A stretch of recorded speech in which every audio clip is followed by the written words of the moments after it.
Hey guys, it's Miss Chang here. So we're going to be looking at even and odd functions as well as practicing piecewise functions again. So this is section 1.3, part 2. So in this case, let's do some warm up here where we are looking at different types of function. We got a cubic function here, a quadratic, a absolute function, and a square root function. So we're going to practice drawing those shapes for the graphs and also practicing those shifts. So I just want to give you guys like a template of typical functions, how they work. Usually you have some sort of slope that you can use in front of the x value, and then you have like a shift that goes to right or left on the inside, and maybe this is squared on the outside, and then you have a shift that goes up and down.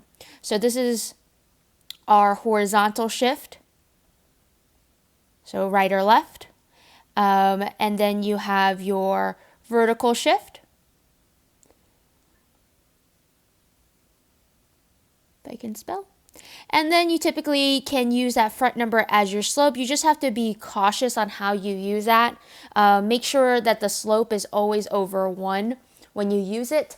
And I'll explain what I mean when we get into more complicated problems. So with this first one here, you have negative x to the third power. So because it's to the third power, I know that this is a cubic function. And a cubic function typically looks like this, right? The only thing is that I notice is that this has a negative in front of the x. So it's like having a slope of negative 1. So that would be negative 1 over 1.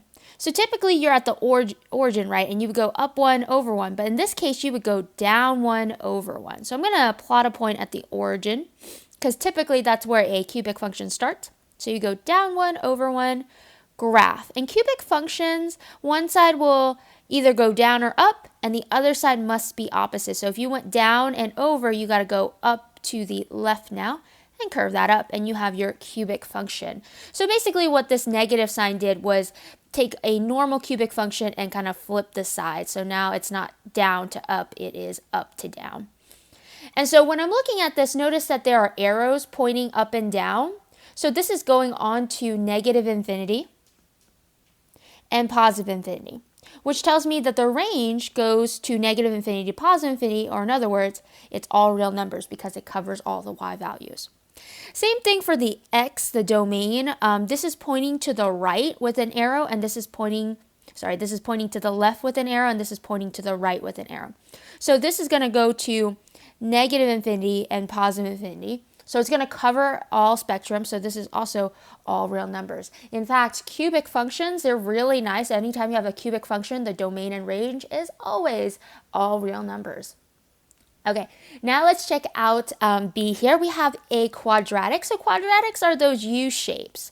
And so if you have a quadratic, typically it looks like this parabola or the U shape. And it typically starts here at the origin and then swings up. Now, what I notice is there is a vertical shift because it says -4 on the outside of the x squared. So this means that it's going to not start at 0, but go down 4 first. And then notice how this slope here is also a 1 in front of the x squared, so it's going to be 1 over 1. So I can go up 1 over 1, which would be right here. And parabolas like to reflect along the y-axis. So I'm going to go up 1 over to the left now and connect the dots, and we're going to draw ourselves a U shape. So there we go. Now, when I look at the arrows here for the domain, the x values, this is pointing to the left and this is pointing to the right with an arrow. So it is going to cover all spectrum of the x-axis. So we can say that that is all real numbers.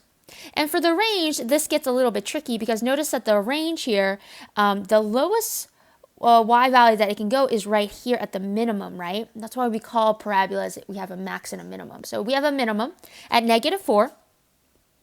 So the lowest point that it can go is -4, but the highest point it can go is infinity because it's pointing up with an arrow. So we can say from -4 to infinity. Now we can't touch infinity, so we're going to need a parentheses. But since it does touches -4, we're going to use a bracket.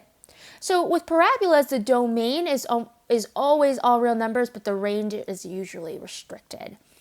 All right, now let's get into the absolute value function. So absolute value functions, typically look like a V shape. It's usually upwards, a V pointing upwards.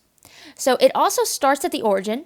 Most parent functions start at the origin. But notice that this here has a shift. It has a -2. So because it's inside the absolute function, just like it's inside the parentheses, this is a horizontal shift. And because it's a negative, if you have a negative shift on the inside, this goes right. If you have a positive, it goes left. So it's usually the opposite of what you would think. So if you start at the origin and you're shifting, in this case, right 2, you're going to be right here. And then you'll also notice that the slope here is a 1. You can say that there's a 1 in front of this x, doesn't hurt. So this would be 1/1.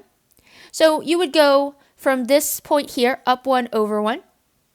And just like parabolas, they like to reflect. So I'm going to put one on the opposite left side and then draw my V. So typically you want to draw 3 points when you do this. I'm not going to be too picky on how you draw the graph, as long as you get like one of the points using the shifts. That's what I'm going to be looking for.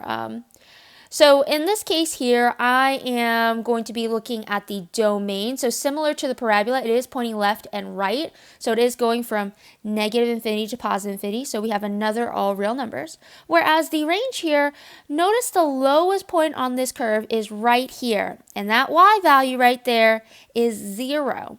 So it's going to 0 to +infinity because it is pointing upwards with an arrow on both sides. So this goes to 0 to infinity, and infinity needs a parenthesis, but that 0 needs a bracket because it does touch 0.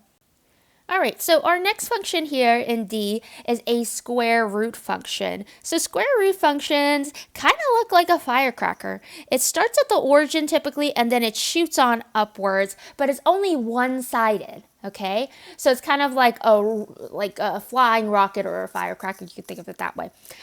So in this case, you have a shift just like how you had it in the parentheses, but this time it's a +3.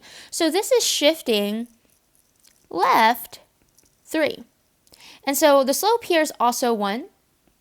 So if it typically starts at the origin, but now you're going left 3, you have to be here. So that's where we're going to plot our point. And now, if the slope is 1, we have to go up 1/1 and then plot. And we're going to connect our dots and try to draw that curve, that one-sided curve.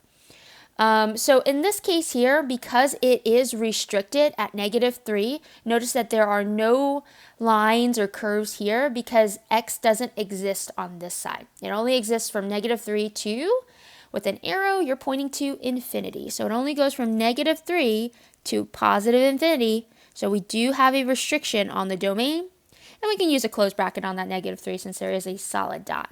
For the range, there also is some restriction here because the lowest point on this curve is right here at that -3.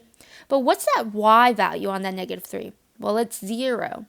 So it's going from 0, and this is shooting upwards. So this does go on to go up, up, up as you cross the right side of the x-axis. So this will actually shoot on up because it does have an arrow. So you can say that the range is between 0 and infinity. And we're also going to use a parenthesis on the infinity and a bracket on the 0 since it does touch it, the 0 value here for the -3 with a solid dot. And that's it for our warm-up.